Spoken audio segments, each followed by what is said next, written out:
చిరంజీవి గారు song launch చేస్తూ అవును సార్. నీతో డాన్స్ చేయాలని చెప్పారు. అంతకంటే ఏముంటుంది ఇంకా బ్లెస్సింగ్స్ మామూలుగా ఉండవు.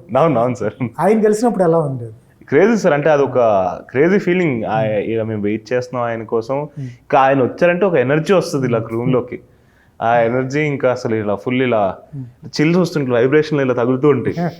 సో వచ్చారు, ఆయన మాట్లాడారు. నాకు ఫ్యూజులు ఎక్కడ ఎగిరిపోయాయంటే ఆయనకు నా వాయిస్ నచ్చింది. అవును, మీ వాయిస్ చాలా బేస్ ఉంది.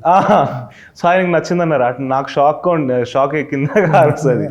ట్రైలర్ చూసిన తర్వాత ఏమన్నారు ఆయన? ఆయనకి నచ్చింది. ఆయన మాలేసుకొని ఉన్నారు, కొంచెం ఇబ్బందిగా ఉన్నాయి ఆయనకి ఆ రోజు. బట్ మిగతావి నచ్చాయి ఆయనకి. ఒక డైలాగ్ ఉంది, నా నసీబ్ రాసి పెట్టింది. ఆ డైలాగ్ చాలా నచ్చింది ఆయనకి. అంటే నా వాయిస్ నచ్చింది, పర్ఫార్మెన్స్ నచ్చింది అని చెప్పారు. సో ఆయనకి ఓవరాల్గా నచ్చింది. సార్ చిరంజీవి గారిని కలిసినప్పుడు ఎలా అనిపించింది? ఎందుకంటే ప్రతి వాళ్ళకి డ్రీమ్ ఒకటి చిరంజీవి గారిని కలవటం, పైగా మనం చేసింది ఆయన రిలీజ్ చేయడం అనేది. అంటే అతను చెప్పినట్టు నడిచొస్తుంటే ఔరా వస్తుంది కదా, వావ్ ఓ మై గాడ్ అన్నట్టు అలా. అండ్ మార్నింగ్ మీట్ అయ్యామండి, నైట్ దాకా ఓ మై గాడ్ మీట్ అయ్యాం ఆ ఒక్క ఫీల్ అలాగే ఉన్నింది కూడా. అసలు దీంట్లో క్రేజీ స్టోరీ ఒకటి ఏంటంటే, రవికాంత్, మా డైరెక్టర్ రవికాంత్ పేరేపు చిరంజీవి గారికి వీరాభిమాని. సో ఆ రోజు ఇంకా అతనికి ఒక డ్రీమ్ కమ్ ట్రూ లాగా అనమాట. సో ఆయన వేసుకున్న చొక్కా ఇప్పటికీ ఇంటికి వెళ్ళారంటే ఫోటో కూడా పెట్టారు.